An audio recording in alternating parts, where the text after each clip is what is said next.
Welcome back. Thank you for joining me. And I'm here with Jonathan. Happy New Year. Happy New Year. There it is. Oh, Tim's doing some good shelling from afar. Let's see what's been going on. So, you might have seen last episode that the Poland AI, so we think he's away from his desk now, went on a little bit of a wander about. And I've been thinking, and there is a reason why. I've sent my stack down to you, Jonathan, and why I'm not particularly interested in defending all this land, and as you can see why. It's Norway is continuing pushing through, and they just walked through Poland. They've got a huge front line, so they've got quite a lot of troops, and they're sitting on quite a few cities, and then Ireland's kicking into Poland on the other side. Lovely alliance attack on one player, going in both at once, especially it being a strong player. They probably didn't realise that Poland wasn't there anymore, and they'd sent all their troops really to go and attack me. I think that's exactly what they realised. That they would have worked out that he's gone AFK because they were talking with him before. And Yeah. I reckon he sent all of his troops down to attack you, or the AI did, and then Norway's taken advantage of it. We'd already seen that he did that when we assassinated Ukraine. He cleaned up all of his land. So really, we can surmise that Norway is just an opportunist, and he doesn't necessarily have a formidable army. Okay. A lot of gold, though. That's my take on it anyway. Well, I've seen Ireland, Jonathan, sending a stack of 5 strikes around Split, Sarajevo, Belgrade. I think they're cleaning up the Chosen. And I think they're trying to give Poland a better chance against me in their mind. So I'm not entirely sure they know he went AFK. But maybe. You never know. It's just a very convenient timing that they've waltzed in just now. And it hasn't taken them long. So I don't think Poland put up much of a fight at all. No. And in terms of the Chosen, I guess that Ireland is just scouting out where you are, as well as the Chosen, and if there's any remaining Polish troops, so he can just push in, and they'll meet each other halfway once Poland is completely gone. Yeah, they'll probably be deciding when to move into this area as well. So we've got a bit of time to keep building. I've got 2 frigates, and you've got 3 destroyers, and I'm building another frigate. I'm just a bit short on electronics, but I guess everyone probably will be. Are you using electronics up quite a lot? I know you gave me 1,000 earlier. I've got a reasonable amount. I'm now saving up for a naval officer who doesn't actually need any electronics, so nice. I can send you some more. I don't think many of my units do, to be fair. What the airborne do. The airborne in building those. Yeah, and strike fighters, but yeah, it should be all right. And destroyers, so don't leave yourself short. But what I'm going to do, Jonathan, is build up Istanbul for the last stand. I'm going to build up a stack. I've got 2 armoured fighting vehicles, a couple of combat recon, mobile SAM, and a rocket launcher. And I'm just going to keep building that up with rocket launchers and SAMs. Build the underground bunker up to as high a level as I can once I've built up the arms industry a bit more on there, so I can get some more electronics. Doing quite well on supplies and components. It's just the electronics that's holding me back at the moment, so I'll see if I can work on that. And building level 5 arms industries on my cog cities that were destroyed, so nearly back up there, but it's just the morale that's low, so the output is quite low still. So I'm on 188 an hour components, 301 supplies an hour. So I've kept a fairly healthy flow of goods, really. It's just electronics I'm a bit short, so I'll just keep building up Istanbul, I think. And don't forget all the home cities were hit by missiles, so pretty big hit to take. 68% morale on Istanbul, but climbing, I think. It's definitely climbing. I've just been keeping an eye on your resource production in Adana and Antalya, and that's it's just exponentially gone up. And I think you should focus on holding your front line, but any spare troops you should try and take back these Greek islands as soon as possible. Just work back exactly the same way you did before, Yeah. and maybe capitalize on taking out some of Rogue State as well. Sorry, the Chosen, because that'll be a little bit easier if you can retake all of this land up the river Constanta again. And then Yeah. somehow, if you could get a front line at Belgrade, then you'll just be buying yourself a lot more time. Yeah. Yeah. I've got a couple of troops being built in the capital, so as soon as they go out, I'll start retaking a bit of land and cities and see where we go, and that'll give me a little bit more electronics for Constanta and Larissa. And it's very handy having ships, isn't it, Jonathan? It's nice having the beginnings of a fleet again, so I can give us a bit of air defense. You can give us some sub and boat defense with your destroyers. And if we look all the way down here, my air stack, my theatre defense, SAM launcher, and rocket launcher, they're taking absolutely forever to get down to the front line in Africa. But my big stack's there. So I thought I've just given them new orders, Jonathan.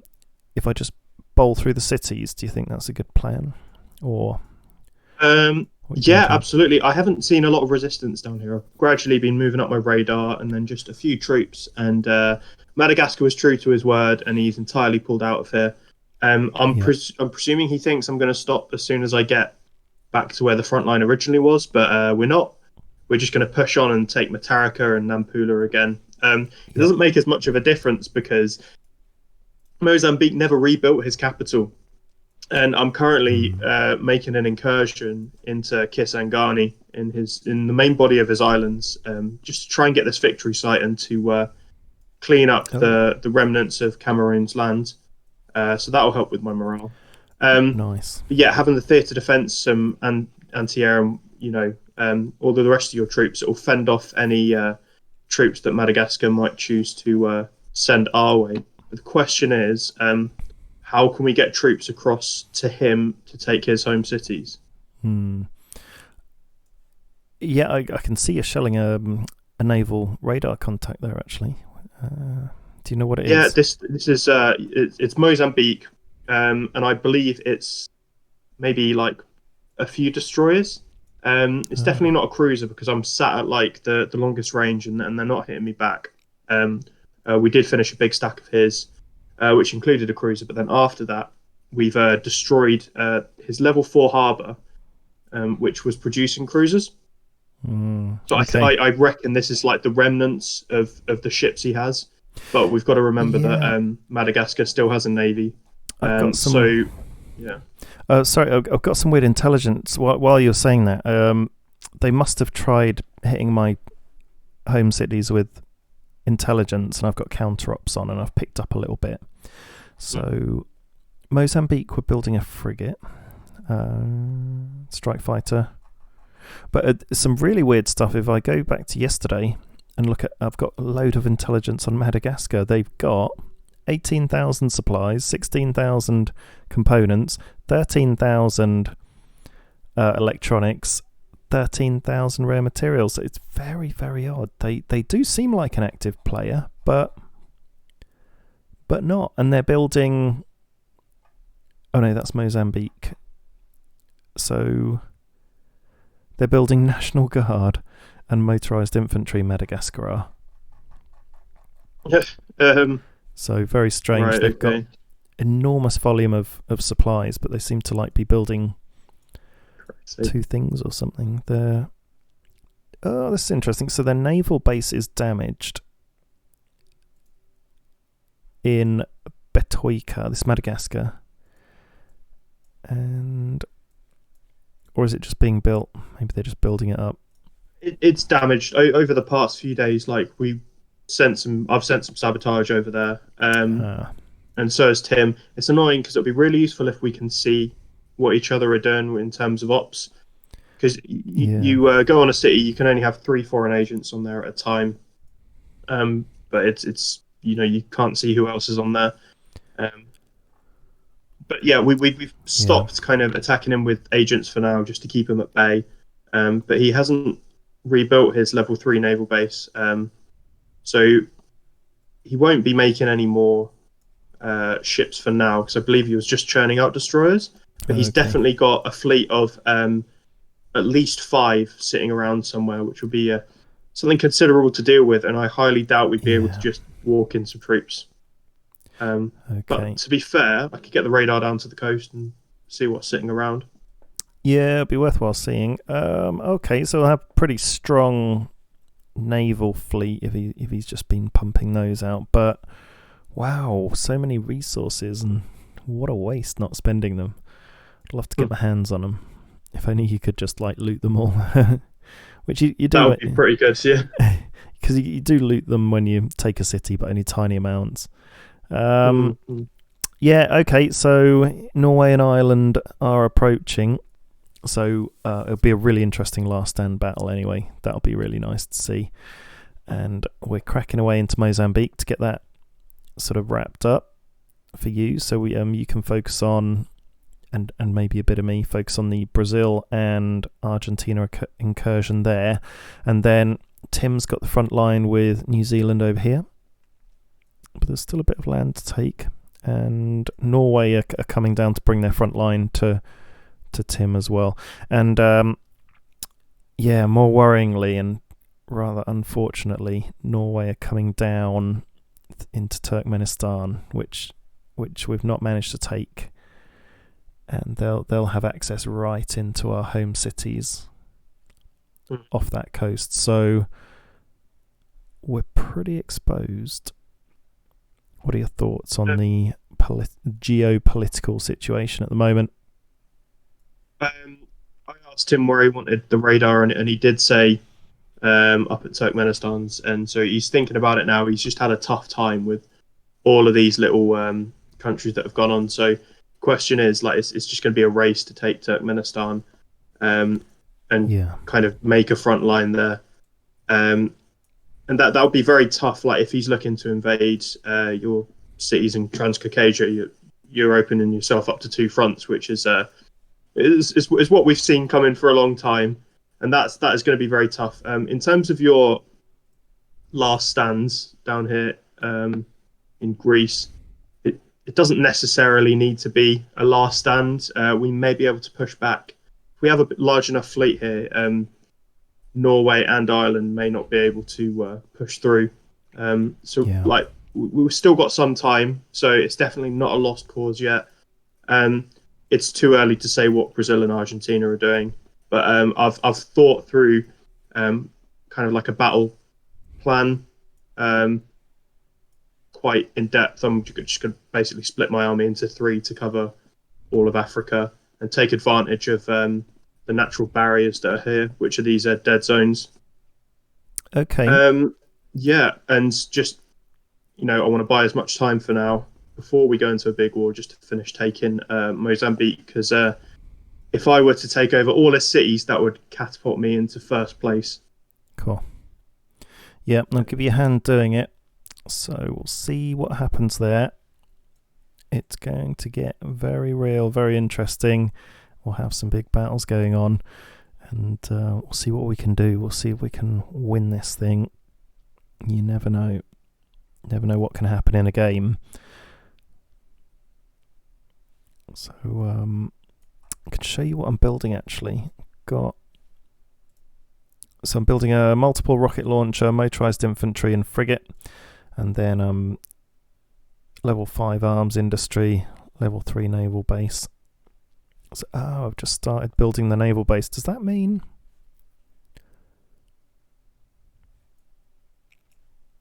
Oh, I thought I was further along in Ardana with my arms industries. Must have misread it. But anyway, building a level 3 naval base in Ardana. Started building level 5 arms industry in Antalya. These are the 2 cog cities. And the significance of the level 3 naval base would just be that I can build higher level boats. I forget what I'm up to. Yeah, destroyers I can move on to then from frigates. And then if I can build a level 4, I can start pumping out some cruisers. That would be nice to have a cruiser or 2, because they're pretty difficult to beat. They can really give you an advantage, can't they? Yeah, 100%. And that bit of air defense they have as well is not to be sniffed at. Yeah. And when the time comes, Jonathan, I've thought what we could do, because they're going to have Ireland's certainly going to have strike fighters, and Norway are going to have an awful lot of planes as well. Just trying to build up a load of anti-air, but we can try doing an attack on Rome somehow, even if it's just sabotage to try and take out their air base. Yeah, that is a really good idea. And also, Ireland have an air base in Dijon, like the mustard, in France. So I don't know if you can put intel on a province. Can you do that? Sabotage a province? Province? I actually no, you can't. Where is this province though? Dijon, in between Strasbourg and Paris. Nevers. Oh right, okay. Not enough. Looks like you can. Oh really? Yeah, so that's cool. So we can try sabotaging Dijon and Rome, and just have a look at where else they've got airfields, and you can see if they are preparing an invasion, because they'll start building probably airport infrastructure. So here, nothing on Timisoara, so they haven't inherited any. God, they're just over the road in Bucharest. Yeah, no. If we can get some airborne down here, if we can recruit some of Tim's airborne, then I could make my own air base on the tip of Algeria, and he could fly into Rome. It's a bit ambitious, but if we could gain control of like the south of Italy and sequester the airbase for ourselves, and it would give us like a second line to help push into some of Ireland's territory. Yeah. But it's still like we're at like the halfway mark between the two of us. Ideally, we'd be wanting to go straight for his home cities. That's the strategy which I always tend to default to. But that would be a bit sketchy. It would mean sending some troops on a suicide mission through the sea, and yeah, that would just be a complete gamble. They're quite likely to have defence on their home cities, I think, because of what they've done. I mean, and I've seen, for example, Norway have definitely got defence on Oslo, their home city, and it's a big one, big stack. So, and I think if they, once they saw us coming, they'd soon magic up some troops and go and defend. But yeah, but that's fine. But if we've got two front lines and we're flanking them, then their forces, whatever they are, they're divided in half. So I'm just thinking, if there was some way we could take Iceland and get troops there reliably, that would be super useful. Okay. But I have no idea, because they're backed into a corner. That's the thing. We're surrounded by everybody and their dog. But Norway and Ireland are kind of sitting a little bit pretty. So yeah, they are. We're in the middle, and they're a little bit safe. Greenland's not in the game. It is just First Nations and California Republic, and it looks like they've still got a little bit of land and messing about to do, and they're not going to war with Brazil.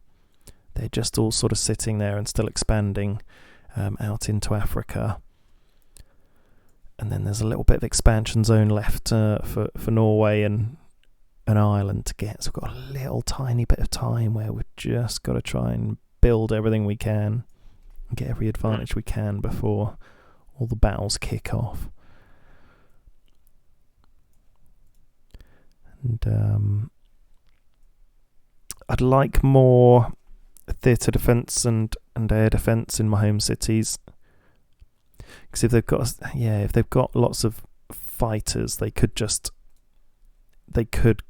take out, for example, the theatre defence I've got and the SAM launcher. That's not going to last very long against a stack of 5 strike fighters, for example, or a stack of 10, or whatever other stuff they've got. They've got like stealth bombers and stuff, haven't they, with missiles?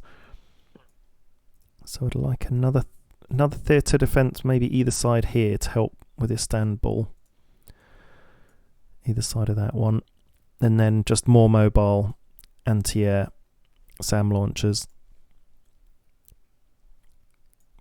So I think that will help a lot. Just as many frigates as we can get just sitting next to Istanbul as well will be useful. Yeah. And make sure we've got coverage of Samsung and Talia and Adana as well, just to make sure we can't be flanked. Coverage Having a where? fleet at Yeah. Heraklion will mean nobody can sneak past to my home cities too. We'll have to ask Tim if he's got any spare boats. We just need a We'll need a lot huge number of boats, don't we? Because he can come over from Odessa now. I mean, he can come over from anywhere really and land at any point and invade. Yeah, but we can narrow it down to just a few areas which we can set our boats on that will cover lots of areas. I think Yeah. you'll need a fleet of Samsung, you'll need a fleet of Heraklion, and then one sitting at Istanbul with more anti-air around about there, and then we should be good to go. Yeah, just the 3 fleets then. It's just kind of like to make it a bit simpler, and then yeah, it's just a shame that like there's no link from like the sea to the east of the Black Sea to the one south of Iran. You know, Tim's boats have got to go all the way up through the Suez Canal and through there to actually reach us. It'd be cool if he could get there a bit quicker, wouldn't it? So I think he's going to want to keep quite a lot of ships on his home cities. He's putting one on every home city, actually, a frigate. So that'll be his missile and air defence, which makes sense. Yeah, that's good. And I'm going more for the theatre defence, for the missile defence. Yeah, it's going to be a tough one. It's going to be an interesting one, but the stronger our naval fleet is going to be, the better. And I'm just trying to pump out as much as I can at the moment, but short on electronics. So yeah, I can probably do maybe a frigate a day. Which so every day we can buy is going to be helpful. Very helpful. Okay, well, any last thoughts, Jonathan? Let's just keep building and prepare for the battle. Build till the final zone. Okay, well, it's been a great episode. It's goodbye from me. That's goodbye from me. Over and out.